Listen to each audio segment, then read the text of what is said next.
Surrender. It's a word that sounds almost frightening at first, and it encompasses a lot of things, like losing control, like stepping into a space where our hands are empty and our plans no longer in the driver's seat. It is difficult, and I don't think anybody pretends that it isn't. We all are human, after all. We cling, we grip tightly onto these desires, security, validation, comfort.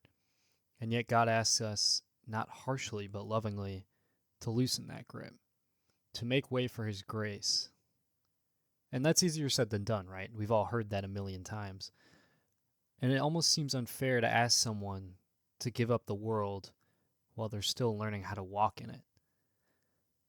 But the truth is, surrender isn't about losing, it's about making room for something far greater than we could ever imagine. Before even talking about surrender and how to surrender, we have to understand the ones we're surrendering to. Why give up our plans, our ambitions, our timing for something we can't even grasp and understand? God's grace is not a small kindness. It's vast, immeasurable, beyond our human understanding. It is favor we do not earn, blessings we could not deserve, and goodness poured out onto us simply because He chose to love us. Scripture makes this clear over and over again, and I think you see it beautifully in Ephesians, where it says, "For by grace are you saved through faith, and that not of yourselves, it is the gift of God." His grace is not a transaction. It's not something that we give and receive. It's not a deal, but it is a gift. And the entire story of Scripture points towards His mercy that rewrites our endings. And when we understand that, surrender begins to change shape. It's no longer about this idea of a forced sacrifice. I have to give this up, and it's going to be hard. Rather, it becomes a response, a natural falling into of a God who has already proven He is for us through His death on the cross. So how do you make way for grace? Well, you stop trying to be the sole architect of your life. You stop forcing outcomes that were never meant to be forced. Scripture even says that those who have entered His rest have ceased from their own labors. Not because they've stopped working for those labors, but because they've stopped striving. They trust that wherever they might stand, God placed them there with intention. Whether or not we understand the reasoning is irrelevant, because surrender isn't about understanding. It's about trusting the one who does. Because remember, our human understanding is so limited, and we cannot even grasp the beginning of God's understanding. Jesus puts it plainly in Luke chapter 9, verse 23.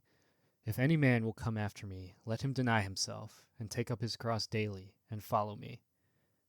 Daily, meaning surrender, isn't a grand moment. It's not going to come at you all at once, and you'll figure out, oh, this is how I surrender, and now I can do it, and I'll never need to surrender anything ever again.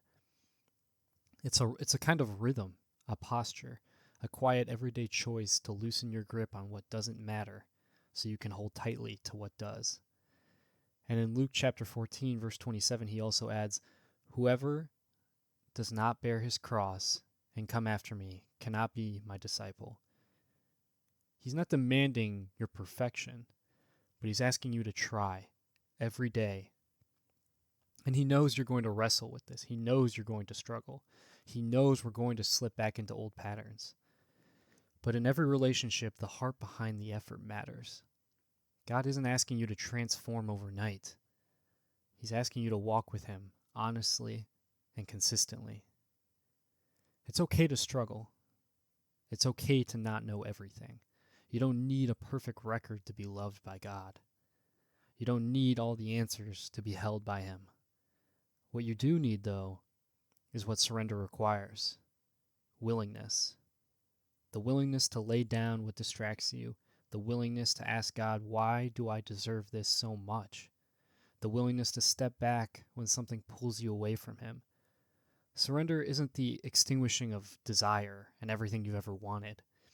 It's the realignment of desire. putting God above what was never meant to sit on the throne of your heart. And in the end, surrender often looks a lot less dramatic than people imagine. It's not a single mountaintop moment, like I said, but a daily awareness, a daily question of, what am I thinking about? And is it drawing me closer to God or pulling me away? It is quiet and it is subtle, but it will transform you. Because nothing you desire, not success, not relationships, not comfort, not money, will ever satisfy you in the way God does. Want those things, enjoy them, yes, but don't let them reign over you and triumph over the one who gave you breath. Total surrender is not a loss of self. It's the finding of yourself in the hands of a God who has only ever been good to you. And that is the true blessing. Love.